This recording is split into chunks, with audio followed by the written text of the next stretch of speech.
Bapa kami yang berada dalam tahta kerajaan surga yang mulia, kami puji syukur Tuhan kepadamu ya Tuhan, oleh karena berkat dan pimpinanmu yang Kau sudah berikan kepada kami dalam perjalanan kami dari rumah kami ya Tuhan, hingga kami sudah sampai di tempat ini Tuhan dengan tidak kurang suatu apapun. Pada pagi hari yang indah ini Tuhan, kami rindu untuk mendengarkan firman Tuhan. Kau berkati Tuhan hamba-Mu, Pendeta Hari Sagala, yang akan membawakan firman-Mu ya Bapa. Biarlah Roh Kudus-Mu hadir di dalam ruangan ini, dalam hati kami ya Tuhan, agar kami dapat mendengar firman-Mu dengan baik dan dapat menerapkan dalam kehidupan kami. Terlebih kepada Pendeta Sagala, Kau berikan dia Roh Kudus-Mu 2 kali ganda, agar apa yang diberikan Tuhan, itu semua berasal daripada-Mu dan menjadi kepujian dan kemuliaan bagi nama-Mu saja. Berkati teman-teman kami yang masih dalam perjalanan menuju tempat ini, biarlah mereka dapat sampai dengan selamat dan dapat mengikuti renungan pagi juga Tuhan, untuk mendapatkan berkat yang Kau sudah siapkan bagi kami. Terpujilah Tuhan Engkau dalam kehidupan kami. Ampuni kami yang berdosa, karena kami berdoa hanya di dalam nama anak-Mu Yesus Kristus yang menjadi juru selamat dan penebus kami dari dosa. Amin. Tetap berdiri, kita nyanyikan lagu tema kita, Kristus datang segera. Kristus datang hai manusia, keluh kesah hentikan, masyurkan kemuliaannya, berharap dan beriman. Kristus datang, Kristus datang, datanglah Raja damai, datanglah Raja damai. Terima kasih, silakan duduk. Shalom, selamat pagi saudara. Rasanya hari ini, pagi ini sangat berbahagia oleh karena dapat bertemu dengan bapak-bapak pimpinan, ibu pimpinan kami. Kesempatan yang istimewa bagi saya untuk dapat melayani saudara melalui firman. Sangat jarang rasanya seperti ini, tapi adalah merupakan kebanggaan bagi saya untuk dapat melayani saudara. Kami dari penerbitan dari Jawa Barat merasa sangat senang oleh karena beberapa tahun terakhir ini kami bisa mencapai target bahkan melampaui. Itu semuanya oleh karena pertolongan berkat Tuhan, oleh karena pimpinan kami, officers, Komplek Jawa Barat, ABC Manager bekerja sama, sehingga walaupun mungkin sulit rasanya untuk mencapai target bulan demi bulan, tetapi pada akhirnya memang kita lihat akhirnya bisa tercapai. Terus terang saudara, saya tidak memiliki kemampuan di dalam soal katakanlah itu penginjil literatur. Kalaupun saya pernah melakukan pekerjaan ini hanya pada waktu saya masih student. Kalaupun saya pernah menjadi yang terbaik pada waktu itu, tetapi sebenarnya kalau bila mana kita sudah terjun menjadi penginjil literatur itu sangat sulit. Sebuah pengalaman saudara, saya bersama dengan teman-teman penginjil literatur di Jawa Barat, kami mengadakan kunjungan ke Cirebon. Kalau soal berbicara mungkin saya tidaklah kurang dibandingkan penginjil literatur. Tetapi kalau soal mental saudara untuk masuk ke kantor, masuk ke instansi lembaga, itu hal yang berbeda. Ketika saya sudah siapkan materi saya, apa yang mau saya sampaikan, kami bertemu dengan guru-guru, ada 20 guru, bahkan lebih waktu itu, 20 guru yang siap mendengarkan. Di sebelah kiri saya ada televisi. Sementara saya punya teman kerja penginjil literatur sedang berada mempersiapkan, kami punya bahan, 1 menit, 2 menit masih pandangan ke kami. Saya merasa senang. Tapi setelah 5 menit, semua guru-guru, ibu-ibu, bapak-bapak sudah melihat sinetron yang ada di televisi. Sedih rasanya. Saya coba berusaha untuk menarik perhatian guru-guru ini. Tapi sepertinya televisi itu lebih menarik. Sering mereka tertawa, sering mereka mengucapkan, saya pikir apa sama saya atau sama yang di televisi. Saya lihat di televisi memang ada yang lucu, saudara. Hampir setengah jam saya berbicara, saya katakan sama teman saya, Pak Heri Ruskandi, kita sudahi cukup. Tidak ada gunanya kita bicara. Kemudian ada pertanyaan, bapak-bapak, ibu-ibu guru, diam semuanya. Ya, terima kasih atas kesempatan. Langsung kami pulang, saudara. Sedih. Mungkin itulah yang dihadapi penginjil literatur setiap hari. Kemudian di kesempatan yang lain, saya bersama dengan, mungkin saudara kenal, Bapak Huta Barat. Beliau ini juga jago dalam soal kempes. Saya coba yang berbicara, kebetulan ketemu dengan kepala desa. 2 menit, 3 menit masih pandangannya kepada kami. 5 menit kemudian dia sudah mengarahkan ke belakang. Kami di punggungin saudara. Sebenarnya saya pribadi sudah mulai marah. Belum pernah saya pendeta diperlakukan seperti ini. Karena ego kita sebagai seorang pendeta muncul. Hampir saya bilang, Bapak sebagai aparat kok tidak menunjukkan etika. Sudah saya mau sampaikan, tapi kami penginjil literatur. Akhirnya saya, saudara, terima kasih Pak Kades atas kesempatannya. Apa Bapak berminat dengan Bapak-Bapak yang lain? Sepertinya sekarang belum dulu. Ya begitulah saudara. Tetapi ada juga ternyata yang memiliki kerinduan untuk memiliki buku kita. Satu kali kami menemukan seorang pengacara yang sangat populer di satu tempat. Kami datang 2 orang. Dari mana katanya security? Dari Advent. Dikasih tahu sama pengacara ini, tunggu dulu. 15 menit kemudian datang. Buku apa aja yang ada Bapak Ibu? Langsung dia ambil yang paling gede. Senang rasanya, tanpa basa-basi saudara. Kemudian buku kami ini dia bayar, langsung dimasukkan kemana? Lemari khusus buku Advent saudara. Buku Advent.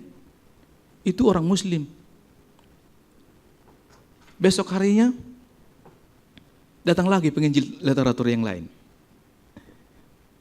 Dari mana? Dari Advent. Tunggu dulu. Buku apa aja yang ibu bapak dia ambil. Buku yang besar-besar saudara.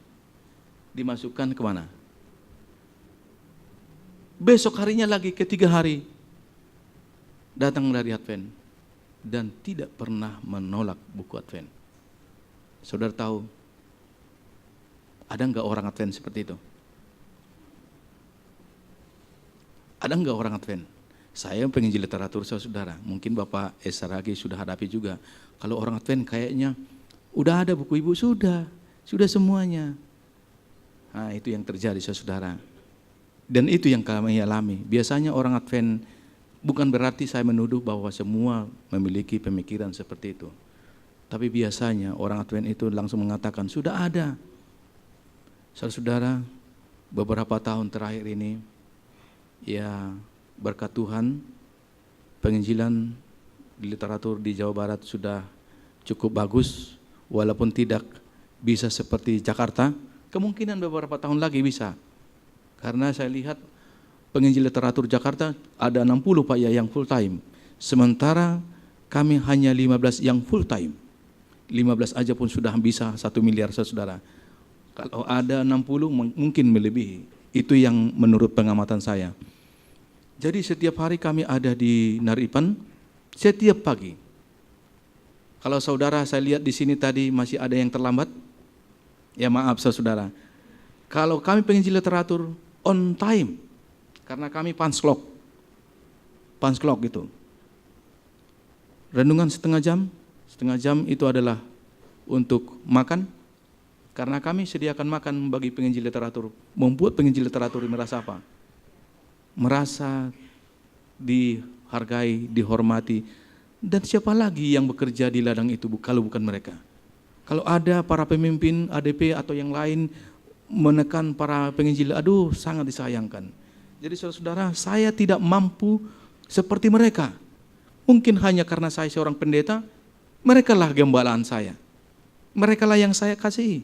Kadang-kadang mereka tidak punya sepatu, sudah mulai robek, kita perhatikan kocek kita yang keluarkan. Jadi saudara-saudara, itu pengalaman sedikit yang terjadi di Kompleks Jawa Barat. Tentunya tidak terpisah dari perhatian yang besar oleh pemimpin kami, officers. Sehingga walaupun mungkin sangat minim untuk melakukan sesuatu penginjil literatur, tapi Kompleks sangat memberikan perhatian penuh.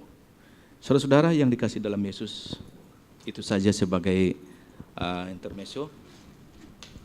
Saya rindu menyampaikan firman Tuhan bagi kita pada pagi hari ini. Kalau kemarin Bapak M. Siagian menyampaikan firman dengan luar biasa, kemungkinan mungkin saya tidak sama dengan beliau. Beliau memiliki talenta yang luar biasa. Saudara, kalau kemarin kita mendengarkan tentang Yesus go, hari ini juga mengenai Yesus. Tentunya saya berbicara lebih banyak mengenai Yesus minggu-minggu terakhir ketika ada dia di dunia ini sebelum naik ke surga. Masih ingatkah saudara ketika Yesus bersama dengan murid-muridnya di perjamuan? Masih ingat saudara? Ada banyak perkara yang terjadi di meja perjamuan tersebut. Ada banyak yang terjadi. Apakah murid-murid Yesus? Apakah Yesus itu sendiri? Tapi satu intinya pertemuan tersebut adalah Yesus merindukan murid-muridnya boleh diperlengkapi menjadi wakil-wakilnya di kemudian hari setelah Yesus naik ke surga. Walaupun banyak pertengkaran, ingin yang terbesar dan yang lain-lain. Saya sangat senang dengan buku-buku Roh Nubuat, saudara. Beberapa tahun terakhir ini, buku-buku Roh Nubuat paling laris di Jawa Barat. Bukan hanya di kalangan orang Advent, tapi seluruh pendeta yang ada di Jawa Barat non-Advent sudah memilikinya, bahkan anggota jemaatnya. Roh Nubuat, apakah itu Alpha Omega atau seri membina. Ketika saya melayani ke jemaat, juga saya berbicara soal penginjilan dan Roh Nubuat. Sangat jarang rasanya saya bergereja di gereja saya sendiri.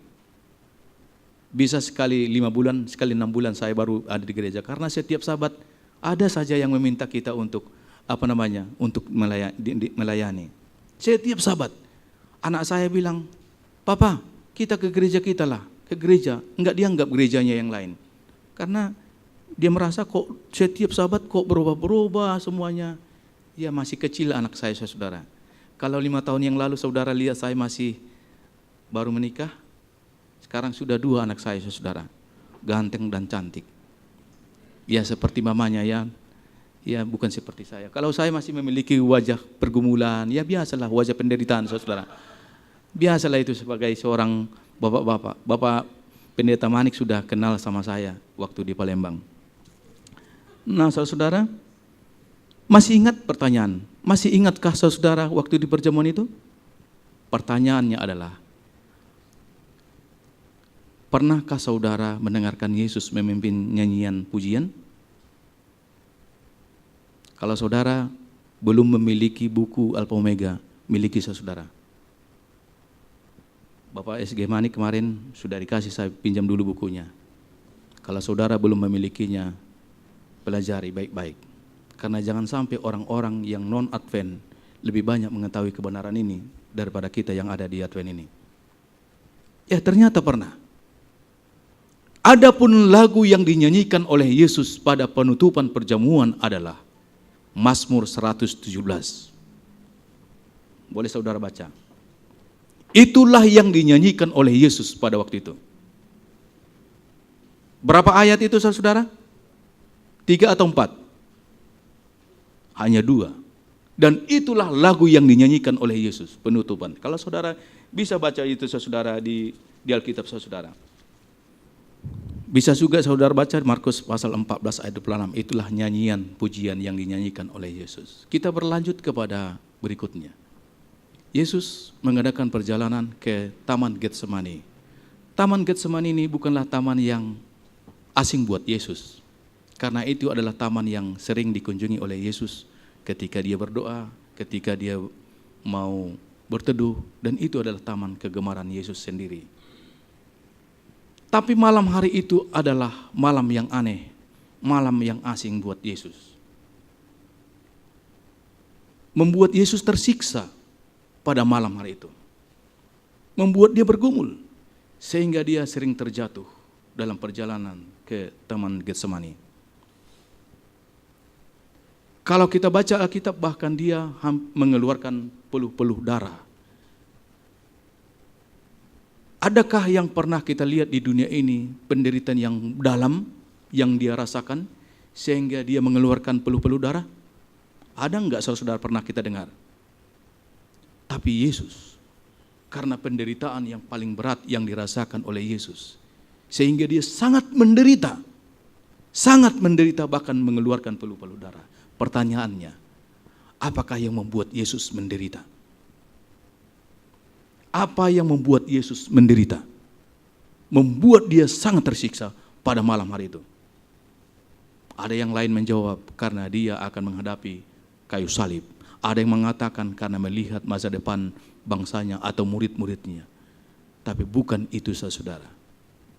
Bukan itu yang membuat Yesus menderita sangat tersiksa di kayu salib itu. Kalau saudara baca Roh Nubuat, oleh karena dia merasa terpisah dari Allah Bapanya. Sesungguhnya kita tidak memiliki arti apa-apa di dunia ini saudara kalau kita tidak memiliki Yesus. Tidak ada yang kita perlu banggakan di dunia ini kalau kita tidak hidup dalam Yesus. Saya sudah rasakan itu saudara. Bagaimana hidup di luar sana sebelum saya menjadi seorang Advent. Tidak perlu ada aturan, semua dimakan apa saja. Saya masih ingat ketika saya belum masuk Advent, semua makanan bahkan yang mentah pun saya makan, mentah setengah matang, itu membuat saya 2 tahun yang lalu penyakit jantung. Kalau Dokter Pintoko katakan itu adalah masa yang lama pendeta, 20 tahun yang lalu ini. Dan memang saya rasakan saudara akibatnya. Ketika kita terpisah dari Allah, inilah seharusnya menjadi penderitaan yang paling berat yang kita rasakan. Pertanyaannya, apakah kita sering bersama dengan Allah dalam hidup kita? Kalau kita sering bersama dengan Allah, maka persoalan-persoalan, rasa kebencian, rasa kemarahan, apa saja yang kita miliki kepada orang lain itu rasanya berkurang saudara.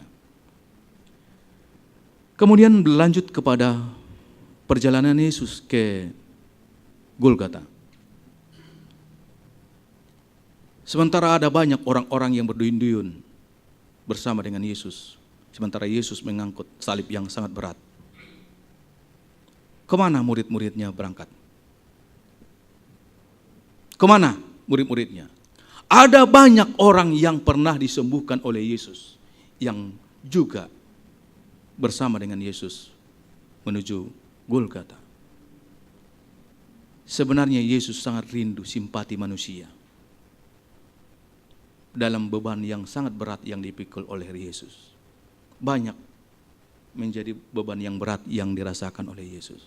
Dia sangat rindu akan penghiburan yang datangnya dari manusia, yang diharapkan sebenarnya dari murid-muridnya. Tapi kemana murid-murid yang dia kasihi? Karena Yesus pernah katakan, berdoalah supaya jangan tergoncang imanmu. Itu sudah dia katakan di mana? Di Taman Getsemani. Petrus kan diri mengatakan apa? Kalaupun aku mati, saya tidak tergoncang. Seringkali kita seperti itu dalam hidup kita. Bahkan Yesus sepertinya tidak sanggup mengangkat salib itu. Karena mulai dari sebelum Paskah itu Yesus tidak makan lagi, saudara. Mungkin sudah tidak ada makanan di dalam perutnya. Sudah sangat lemah dalam fisiknya. Adapun orang wanita-wanita yang ada pada waktu itu menangis juga melihat penderitaan Yesus. Dan Roh nubuat menyatakan bahwa itu juga merupakan memberikan simpati kepada Yesus. Oleh karena itu Yesus katakan, hai wanita-wanita Yerusalem, janganlah engkau menangisi saya. Tangisilah siapa? Dirimu dan juga anak-anakmu. Karena Yesus mengatakan bahwa sebentar lagi akan ada kesusahan yang dahsyat. Bahwa Yerusalem yang kamu cinta itu tidak akan ada lagi. Kemana orang? Ternyata ada seorang kafir, saudara. Karena nubuat mengatakan seorang kafir. Siapa itu? Simon dari Kirene. Dia melihat Yesus mau mengangkat salib itu sampai terjatuh, terjungkal. Dia mengucapkan melalui mulutnya, kenapa harus terjadi begini? Karena dia dengar bahwa Yesus itu adalah orang yang baik. Orang yang sering menyembuhkan orang. Yang memperhatikan orang-orang malang. Tapi kenapa harus diperlakukan Yesus seperti ini? Terdengar oleh siapa? Penghulu Roma. Oleh karena itu, kaulah yang menggantikan mengangkat salib ini. Kalau kita tanya, siapa itu Simon dari Kirene? Yang pasti disebutkan bahwa dia adalah bukan pengikut Kristus atau orang kafir. Namun dia memiliki 2 orang putra yang adalah murid Yesus. Adalah merupakan satu kebanggaan, kebahagiaan buat Simon oleh karena dapat mengangkat beban salib Yesus. Kebanggaan buat dia. Terima kasih, kesempatan untuk apa? Dapat memikul salib Yesus. Saudara-saudara, seringkali bukan umat-umat Tuhan itu yang saling mengasihi satu yang lain.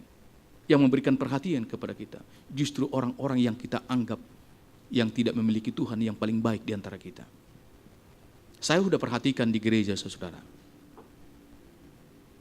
Begitu, mungkin saudara juga perhatikan di gereja. Rasanya umat-umat Tuhan itu seperti melempem gitu saja. Tidak ada perubahan, bahkan saya memperhatikan. Ada banyak juga orang-orang tua yang sudah sambil memiliki rambut putih, tapi tidak memiliki perubahan. Maaf kalau saya harus katakan, saudara. Banyak pengkritik-pengkritik yang luar biasa di gereja itu sehingga menghambat pekerjaan Tuhan di gereja itu. Dan itu saya perhatikan. Bukan hanya itu, kami para pendeta pun sering bukan kepada pelayanan yang ditonjolkan. Berapa sama saya? Ini keuntungan yang terjadi. Dan itu saya lihat, saudara. Saya sebagai seorang pendeta juga turut merasa prihatin melihat seperti itu. Kalau kami di HKBP, saudara dulu, ini masa lalu lah ini, begitu hormat orang sama kita. Horas amang pandita. Horas amang pandita. Saya ketemu di pasar antri, saudara, saya belanja. Dia lihat saya, horas amang pandita. Dan itu yang terjadi. Kenapa orang tidak menghargai hamba-hamba Tuhan itu? Saudaralah yang tahu jawabannya. Tapi menurut saya adalah pendeta itu tidak menunjukkan lagi sikap kependetaannya. Tidak ada lagi roh kependetaan itu. Saya sangat sedih melihat teman-teman saya, saudara-saudara seperti itu. Saudara-saudara yang dikasih dalam Yesus. Tentunya Simon dari Kirene memiliki suatu sukacita ketika dia mengangkat salib tersebut. Di salib itu ada peristiwa yang sangat menyenangkan. Ada juga yang menyedihkan. Saudara sering membacanya itu. Apa itu? Ada 2 pencuri yang ada di sebelah kiri dan kanan Yesus. Betul, saudara? Sebenarnya mereka pertama mencela Yesus.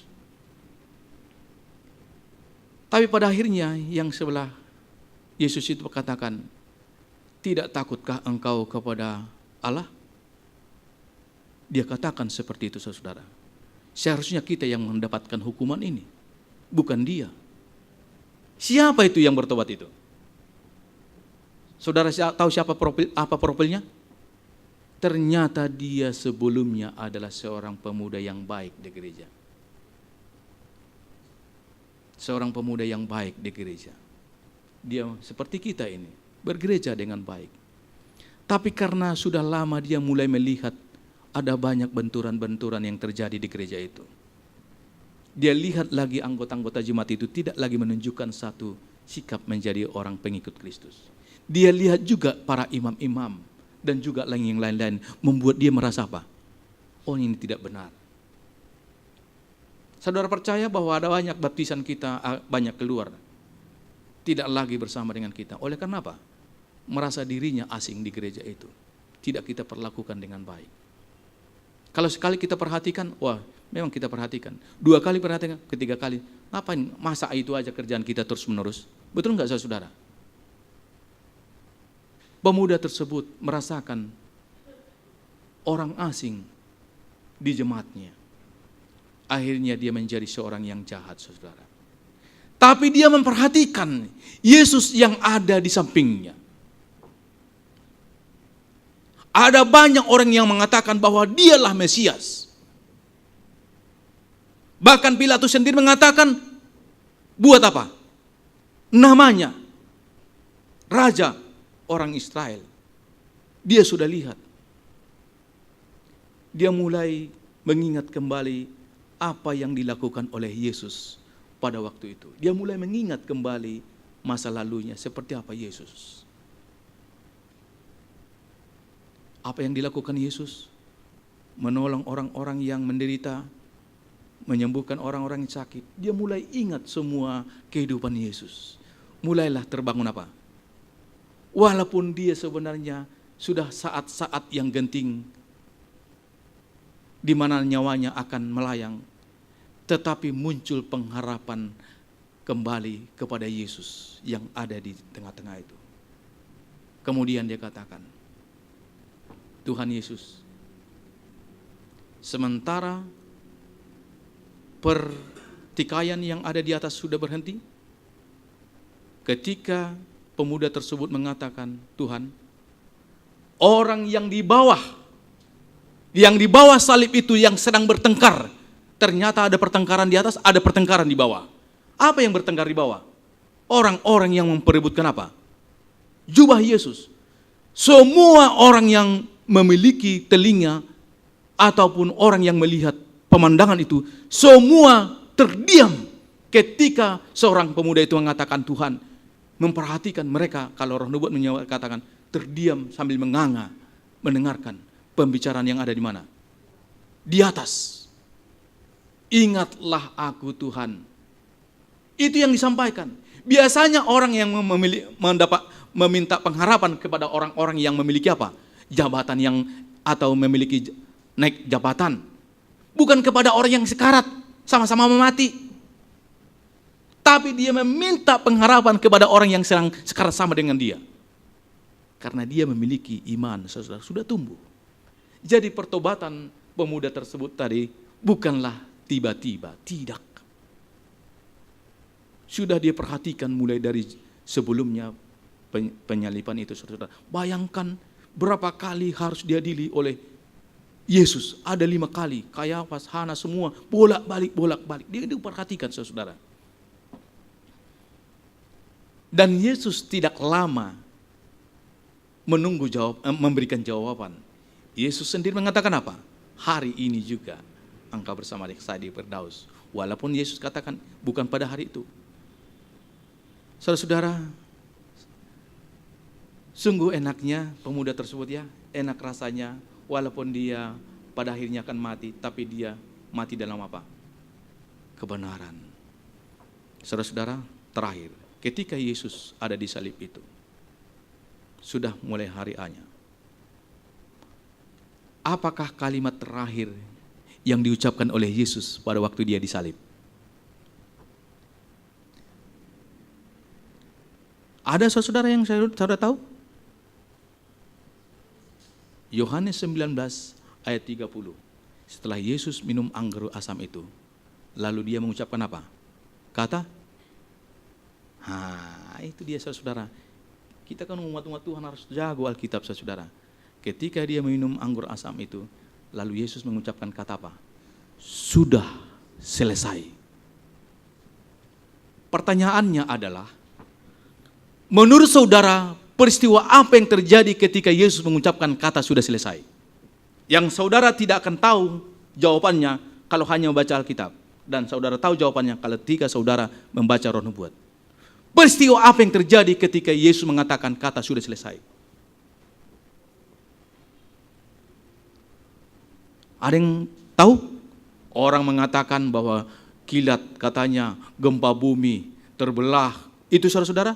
Bukan itu biasa. Bukan itu saudara-saudara. Seluruh dinding kubur yang ada di bumi ini mendengarkan suara tersebut. Kenapa? Karena Yesus telah mengakhiri apa? Bahwa sesungguhnya persembahan itu adalah siapa? Siapa? Yesus. Selama ini dilakukan di padang gurun oleh Musa dan yang lain-lain itu. Itu hanya bayangan. Tapi persembahan korban yang sesungguhnya adalah apa? Yesus. Seluruh dinding kubur mendengarkan suara tersebut. Kemudian dia masuk ke dalam kubur. Kita ingat ke dalam kubur. Pagi yang dingin, hari Minggu itu saudara. Malaikat Allah mengatakan, "Hai Yesus anak Allah, bangunlah sebab Bapamu telah memanggil engkau." Pertanyaannya adalah, apakah kalimat yang pertama yang keluar dari bibir Yesus ketika dia bangkit? Yesus mengatakan, "Akulah kebangkitan dan hidup." Yohanes pasal 11 ayat yang ke-25 dan 26. Itu yang keluar saudara. Bahwa memang sebenarnya Yesus itu adalah apa? Yesus itu adalah kebangkitan. Di luar Yesus tidak ada kebangkitan saudara. Ketika dia sudah bangkit, ada peristiwa yang bagus sekali. Perjalanan ke Emmaus, 2 orang Emmaus. Masih ingat saudara? Seorang nimbrung bersama dengan dia, yaitu adalah Yesus. Tidak tahu kenapa terhalang mata mereka untuk mengenal siapa yang ada bersama dengan mereka. Mereka cerita dengan muka yang muram, yang tidak lagi memiliki pengharapan. Hopeless. Mereka sedih. Kemudian Yesus berkata kepada mereka, "Apa yang kalian bicarakan?" Mereka terdiam, tersentak mendengarkan pertanyaan itu. Kemudian mereka berkatakan, "Apakah engkau satu-satunya orang yang ada di sekitar ini sehingga engkau tidak tahu apa yang terjadi pada akhir-akhir ini?" Yesus katakan, "Apa itu?" Mereka ceritakan saudara. Pertanyaannya, ketika mereka menceritakan, apakah perkataan Yesus kepada 2 orang ini, apabila saya ucapkan itu kepada saudara, maka saudara tidak akan pernah datang lagi ke gereja. Apa itu saudara? Kalau diucapkan kata-kata itu bisa saja kita nggak mau datang lagi gereja. Apa itu? "Hai orang bodoh, betapa lambannya hatimu." Itu yang disebutkan. Mereka tersendak mendengarkan itu. Singkat ceritanya, mereka tiba di mana? Di Emmaus. Sepertinya Yesus ingin melanjutkan perjalanan tersebut, tapi kedua orang ini katakan, "Tuhan, tinggallah bersama kami, karena ini sudah mulai malam. Tinggallah." Saudara-saudara, peristiwa ini, apabila 2 orang ini gagal mengajak Yesus ke rumahnya, kalau saja mereka, ya sudah pergi saja. Apabila mereka gagal mengajak Yesus ke rumahnya, maka selamanya mereka tidak tahu kalau orang yang bersama dengan mereka itu adalah siapa. Dan memang benar, ketika mereka tiba di rumah, sudah disiapkan makanan. Yesus berada di hulu meja. Ketika Yesus mengangkat tangannya, mereka tahu bahwa itu adalah apa? Yesus. Mereka tertunduk. Ketika mereka mengangkat kepalanya, sudah tidak ada lagi di situ. Luar biasa saudara. Dan ketika Yesus sudah pergi, orang 2 ini yang tadi sudah capek berjalan, mungkin sekitar 12 km itu perjalanan dari Yerusalem, sekarang balik lagi ke mana? Ke Yerusalem memberitahukan kabar baik ini. Bahkan mereka tidak sempat menyentuh makanan tersebut. Dengan sukacita mereka. Walaupun mungkin sering mereka keliru katanya berjalan, tapi ada tangan yang tidak kelihatan itu menuntun mereka. "Buka pintunya." Waktu di Yerusalem. "Siapa? Sebutkan passwordmu." Dibukalah pintu. Wah, mereka menceritakan siapa? Yesus sudah bersama dengan kami. Tiba-tiba Yesus datang. Biasanya Yesus datang mengucapkan apa Bapak? Apa yang diucapkan Yesus kalau kita bertemu? Shalom, damai sejahtera. Padahal pintu nggak dibuka. Kita kan kalau ketemu dengan orang, apa yang kita katakan? Selamat hari Minggu, selamat. Bukan itu, shalom, damai sejahtera. Saudara-saudara, terkejut mereka. Tapi tidak ada, siapa yang tidak ada di situ? Adalah, masih ingat saudara? Thomas. Tapi beberapa sebelum Yesus naik ke surga, saudara, Thomas ada di situ. Masih ingat saudara bahwa Thomas mengatakan, saya bersumpah tidak akan percaya kepada siapa? Bahwa itu adalah siapa? Yesus. Yesus katakan apa? Berbahagialah orang yang tidak melihat, tapi percaya. Tapi kamu Thomas, masukkan jari-jarimu ke dada saya. Terkejut dia, padahal itu hanya diucapkan di dalam hatinya. Saudara, mungkin itulah cerita yang terakhir Yesus ada di dunia ini. Ketika mereka berjalan untuk menuju surga, saudara mau naik, dibawa lagi ke Bukit Zaitun itu, dari situlah Yesus naik, saudara. Tapi ada cerita yang terakhir yang mungkin jarang dicerita oleh pengkhotbah. Siapapun pengkhotbah. Ketika mereka tiba di surga itu, saudara, di pintu gerbang itu. Sebelum Yesus masuk, ada tantangan yang diberikan oleh malaikat. Sebelum masuk ke dalam surga itu. Apa itu, saudara? Kalau saudara baca Roh Nubuat itu, pasti tahu jawabannya. Maka malaikat tersebut memberikan tantangan. Tantangan apa itu? Mazmur pasal 24 ayat 7 sampai 10. Saudara boleh baca itu. Mazmur 24. Inilah tantangan yang ditulis oleh Daud 24. Ayat 7. Angkatlah kepalamu hai pintu-pintu gerbang dan terangkatlah kamu hai pintu-pintu yang berabad-abad supaya masuk Raja Kemuliaan. Siapakah itu Raja Kemuliaan? Tuhan jaya dan perkasa, Tuhan perkasa dalam peperangan.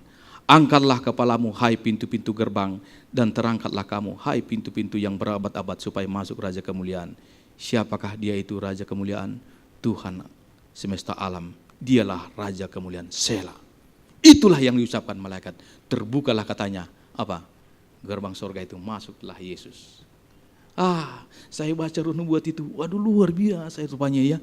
Diberi itulah terang kecil katanya yang disampaikan oleh buku Roh Nubuat itu. Wah luar biasa, sehingga saya dapat membayangkan, oh seperti begini.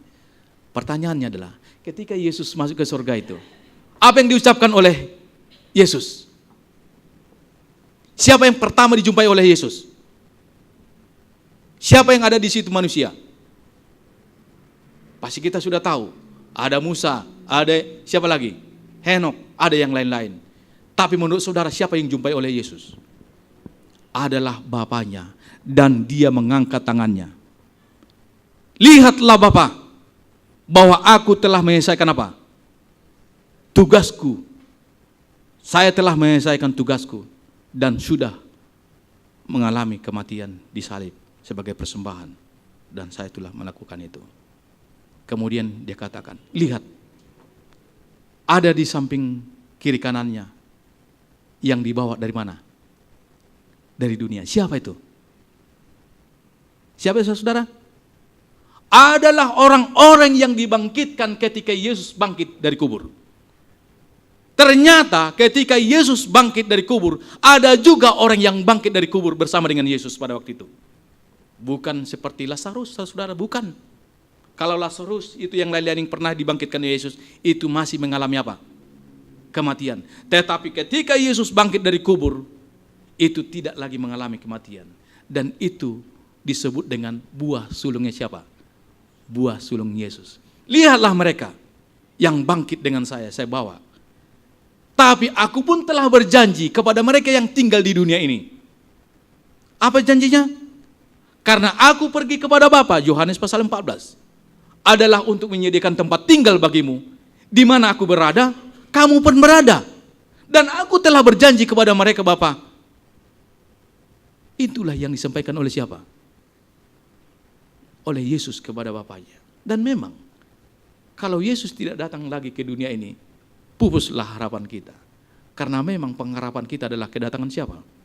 Kedatangan Yesus yang kedua kali. Kemudian, disalamlah Bapaknya. Itu Roh Nubuat sebutkan.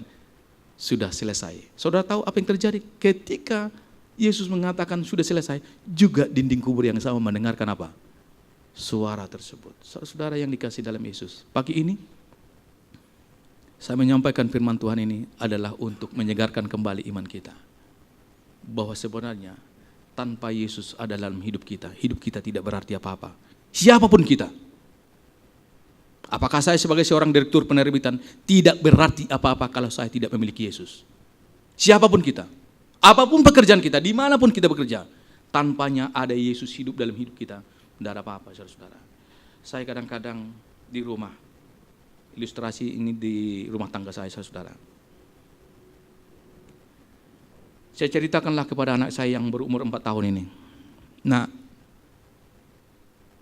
Yesus itu telah mati buat papa, buat kamu, buat semua orang. Jadi kalau kamu tidak baik, nak, maka kamu tidak akan masuk surga. Mungkin pikiran kita mengatakan, apakah anak kecil ini dapat mengerti ngomongan itu?